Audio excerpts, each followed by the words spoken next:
Hello everyone. आज हम पार्थिविकता और अंतर संबंध के सिद्धांत की वास्तविकता के बारे में चर्चा करेंगे। देखिए, हमारे पहले वाले वीडियोस में हम पार्थिविकता या अंतर संबंध के सिद्धांत की चर्चा कर चुके हैं। उसमें जो जो भूगोलवेत्ताओं ने मत दिए थे, उन्होंने जो अपने विचार व्यक्त किए थे, जो डिस्कस किया था, उन सब के बारे में हम डिस्कस कर चुके हैं। और पार्थिविकता और अंतर संबंध का सिद्धांत का जो आशय है वो हमें क्लियर हो गया होगा आपको। एक्चुअली उसका आशय ये है कि विश्व के सभी भौगोलिक तथ्य, चाहे वो जड़ हो या चेतन हो, यानी लिविंग हो या नॉन लिविंग हो, एक दूसरे से संबंधित हैं, यानी एक दूसरे से जुड़े हुए हैं। इन तथ्यों में कोई भी एक स्वतंत्र इकाई नहीं है, इसलिए इनका हमें पृथक अध्ययन करना संभव नहीं होगा। यानी ये इंडिपेंडेंट यूनिट नहीं है, कंबाइंड यूनिट है। इनका कंबाइंड ही स्टडी की जाएगी, अलग अलग हम इसका अध्ययन नहीं कर पाएंगे। देखिए, जितने भी जो भूगोल शास्त्र ने अपने मत व्यक्त किए थे, उससे ये स्पष्ट होता है कि मानव और प्रकृति दोनों ही एक दूसरे को प्रभावित करते हैं और स्वयं भी प्रभावित होते हैं। इस कथन की सत्यता जो है वो हम कुछ एग्जाम्पल से समझ सकते हैं। आइए हम वो किन किन एग्जाम्पल्स को से के द्वारा इनको समझ सकते हैं, उनकी चर्चा करते हैं। सबसे पहले हम लेते हैं वनस्पति और पशु भूगोल। तो देखिए, वनस्पति और पशु भूगोल के तत्वों से भौगोलिक तथ्यों के पारस्परिक संबंधों को समझने में हमें बड़ी सुविधा मिलती है। इन तथ्यों में जो है जलवायु सबसे महत्वपूर्ण है। क्यों?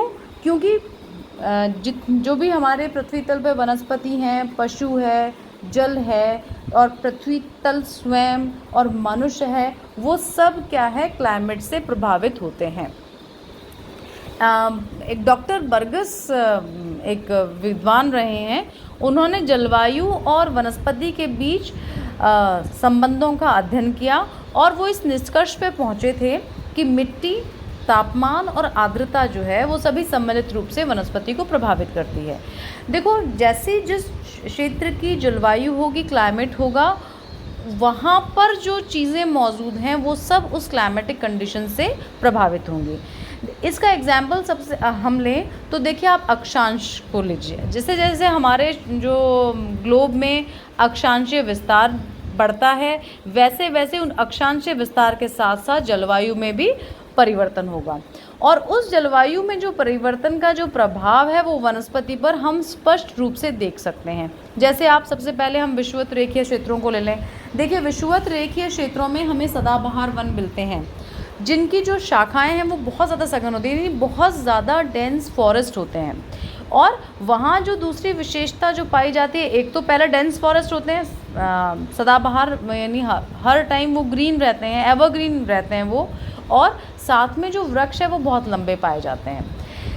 अब वृक्ष लंबे पाए जाते हैं, ये जो स्थितियां हैं, इनका जो कारण है वहाँ पर वो क्या है, सूर्य का प्रकाश। देखिए, जहाँ सघन वन होंगे वहाँ पे सूर्य का प्रकाश जो है पृथ्वी तल तक पहुँचने में कठिनाई होती है। ठीक है, हम यहाँ पे भी अपना नॉर्मल देखते हैं, पेड़ के नीचे छाया होती है।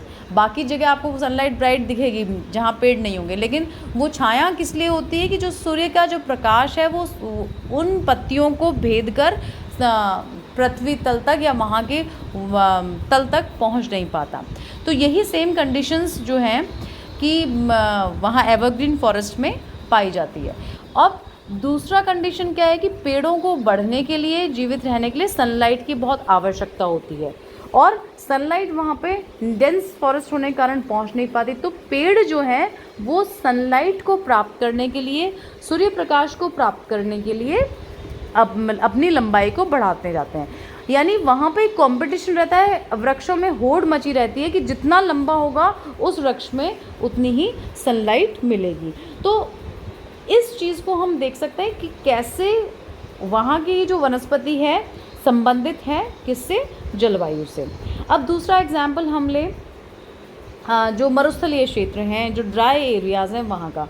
देखिए, मरुस्थलीय जो क्षेत्र होंगे वहाँ पे नेचुरल बात है, क्लाइमेट टेम्परेचर भी हाई होगा, तापमान अधिक होगा, और तापमान अधिक होने के कारण जो वहाँ जो नमी मौजूद है उसका वाष्पीकरण हो जाएगा। इसलिए जो वायु है वहाँ की वो बिल्कुल ड्राई होगी, वहाँ उसमें आर्द्रता की मात्रा मौजूद नहीं होगी। ये हुआ। उसके बाद वो जो मरुस्थलीय क्षेत्र है वहाँ जो सॉइल है, जो मिट्टी है, वो किस प्रकार की पाई जाएगी? रेतीली मिट्टी, मोटे कण वाली रेतीली मिट्टी होगी। और उस मोटे कण वाली रेतीली मिट्टी में भी क्या होगा? नमी को लंबे समय तक वो अवशोषित करके नहीं रख सकती, पहली बात तो ये है। दूसरा, क्योंकि हाई टेम्परेचर होगा तो वो जो मिट्टी के कणों के मध्य जो नमी की मात्रा मौजूद होगी वो इवेपोरेट हो जाएगी, वो सॉइल ड्राई हो जाएगी। तो ऐसे केस में हम देखेंगे वहाँ जो वनस्पति है वहाँ सदाबहार नहीं होगी, वहाँ ग्रीन फॉरेस्ट आपको नहीं मिलेंगे, और ना ही फॉरेस्ट की जो पेड़ पौधे हैं, वेजिटेशन है, वो बहुत लंबे आपको मिलेंगे।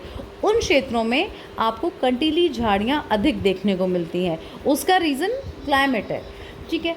अच्छा, दूसरा इनका जो स्पेशलिटी होगी वो जो मोटे पत्तियाँ होंगी प्लस मोटा तना होगा, और साथ ही साथ वो जो जड़ें होंगी उस वनस्पति की बहुत ज़्यादा गहरी होंगी ताकि वो पृथ्वी तल से जो है जल को ले सकें। दूसरा, मोटे पत्ते मोटे तने इसलिए मिलेंगे वहाँ के क्योंकि ताकि जो नमी है वो अधिक समय तक उस पेड़ में, पौधे में रह सके, वो वाष्पीकृत नहीं हो।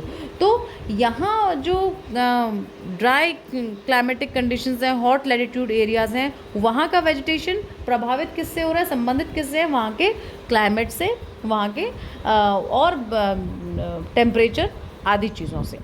वहीं हम अगर अब लें अब शीतोष्ण, समशीतोष्ण क्षेत्र, समशीतोष्ण जो क्षेत्र होते हैं वहाँ क्या होता है कि जो वनस्पति है वो घास के रूप में हमें मिलेगी।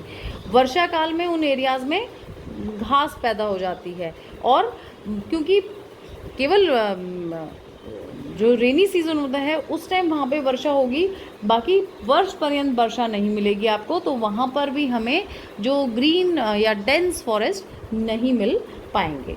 तो इन तीनों एग्जाम्पल से हम क्लियर कह सकते हैं कि वनस्पति भौतिक वातावरण से संबंधित है, यानी वनस्पति का भौतिक वातावरण से गहरा संबंध है।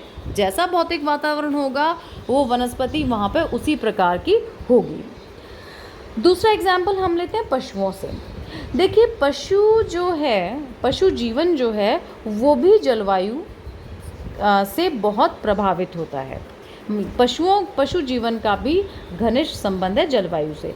अब यहाँ पे अंतर केवल इतना ही है कि पशु क्या है? चेतन प्राणी है, लिविंग चीज़ है, और चेतन प्राणी होने के कारण वो पेड़ पौधों की अपेक्षा अपनी आवश्यकताओं की पूर्ति के लिए स्थान परिवर्तन भी कर सकता है। देखिए, वनस्पति किसी स्थान विशेष पे है, वो चल के नहीं जा सकती, जबकि पशु है, पशु चेतन प्राणी और अपनी आवश्यकताओं की पूर्ति के लिए वो अपने जगह को बदल सकता है। ये वातावरण से कैद नहीं है, लेकिन फिर भी क्षेत्र विशेष में, जिस क्षेत्र विशेष में ये पशु रहते हैं उसकी छाप उन पर अवश्य दिखाई देती है।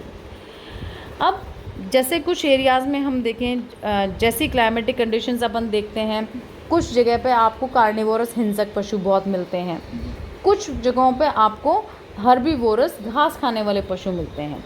देखिए, घास और अनाज खाने वाले जो पशु जो मिलते हैं वो विशेष रूप से हमें किन क्षेत्रों में मिलेंगे? जहाँ पर सघन वन नहीं होंगे, घास के मैदान अधिक होंगे, वहाँ पर हमें अधिक मिलते हैं। वातावरण के अनुसार ही विभिन्न जातियों के पशु अपन को मिलते हैं। जैसे अब हम एग्जाम्पल देख सकते हैं, एग्जाम्पल हम पहला लेते हैं वही विषुवत रेखा का। विषुवत रेखा पर हमने पढ़ा सघन वनस्पति पाई जाती है, और इतनी सघन होती है कि वहाँ पर चलना मुश्किल होता है, इतने डेंस फॉरेस्ट होते हैं। तो इन जगहों पर क्या होता है, हमें पेड़ों पर निवास करने वाले पशु आपको अधिक मिलेंगे, जैसे बंदर है, गिलहरियाँ हैं, ये सब आपको अधिक मिलेंगे। वहीं जब हम घास के मैदानों में आते हैं तो घास के मैदान में हमें घास चरने वाले और पशु ज़्यादा मिलेंगे, जैसे कि हिरण है, ज़ेब्रा है, गीदड़ है, ये सब पशु हमें घास के मैदानों में, फॉरेस्ट एरियाज में मिलेंगे। साथ ही हमें कार्निवोरस एनिमल्स भी इन क्षेत्रों में मिलेंगे हमें, ठीक है। अब हम लें ड्राई मरुस्थलीय क्षेत्रों को, तो मरुस्थलीय क्षेत्रों में मरुस्थलीय दशाओं को सहन करने वाले पशु ज़्यादा मिलेंगे, उनमें रेप्टाइल्स बहुत ज़्यादा होंगे, प्लस जैसे आप ड्राई एरियाज़ में देख लो, कैमल जो एनिमल है वो आपको ज़्यादा वहाँ पे मिलेगा। वहीं जो बहुत कोल्ड क्लाइमेट्स हैं, ठंडे प्रदेश हैं, वहाँ हमें फर वाले एनिमल्स ज़्यादा देखने को मिलेंगे, जैसे कि रेनडियर है, ठीक है। और दूसरा जो कृषि प्रधान क्षेत्र है, जहाँ पे एग्रीकल्चर जिन रीजन्स पे ज़्यादा हो रहा है, वहाँ पे छोटी घास वाले मैदान पाए जाएंगे और यहाँ पे चौपाए अधिक पाए जाएंगे, जैसे भेड़ है, बकरी है, घोड़े आदि हैं, ये ज़्यादा आपको मिलेंगे। तो पौधे और जो पशु समूह हैं एक ही क्रियात्मक यंत्र के परस्पर अंग हैं, हम ये कह सकते हैं। इनमें कुछ के संबंध पारस्परिक हैं और कुछ के संबंध स्वतंत्र हैं, लेकिन शरीर की रचना की दृष्टि से विभिन्न आवासों में उनमें परिवर्तन होता रहता है। किसमें? पशुओं में। और बहुत समय बाद वह अपने आवासों में भी पशु परिवर्तन कर लेते हैं। तो ये एग्जाम्पल हुआ किसका? जो एनवायरमेंटल कंडीशंस हैं, भौगोलिक दशाएं हैं, जिस प्रकार की भौगोलिक दशाएं हैं उसी प्रकार के पशु आपको वहाँ पर मिलेंगे। तीसरा एग्जाम्पल अगर हम लें तो भौतिक वातावरण और मानव की संस्कृति, इसका ले सकते हैं। देखिए, भौतिक वातावरण का जो है यानी फिजिकल हमारा जो एनवायरनमेंट है, उसका मनुष्य की संस्कृति की प्रगति पर प्रभाव पड़ता है। जिस प्रकार का वातावरण होगा उसी प्रकार से मनुष्य का जो रहन सहन है, आचार विचार है, वो आएगा। जैसे कि हम देख लें, जिन जगहों पर क्लाइमेटिक कंडीशंस अच्छी हुए हैं तो मनुष्य ने क्या किया, अपने कल्चर को डेवलप करके और एग्रीकल्चर करना शुरू कर दिया। एग्रीकल्चर के साथ साथ उसने पालतू पशु भी अपने करने शुरू कर दिए। तो अगर जहाँ भौतिक वातावरण ने मनुष्य को अनुमति प्रदान की है, वहीं पर मनुष्य ने इन अपने रहन सहन के तरीकों में और कार्यों में परिवर्तन लाया है। तीसरा एग्जाम्पल जो है वो हम देख सकते हैं, मानव के बसाव व केंद्रीकरण।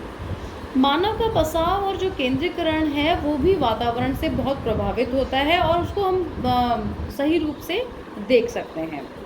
देखिए, क्लाइमेट है किसी एरिया का, वहाँ किसी एरिया में वाटर की अवेलेबिलिटी है, आवास का के लिए जो स्थल चाहिए वो मिल रहे हैं, तो वो सब मनुष्य के बसावट को प्रभावित करते हैं।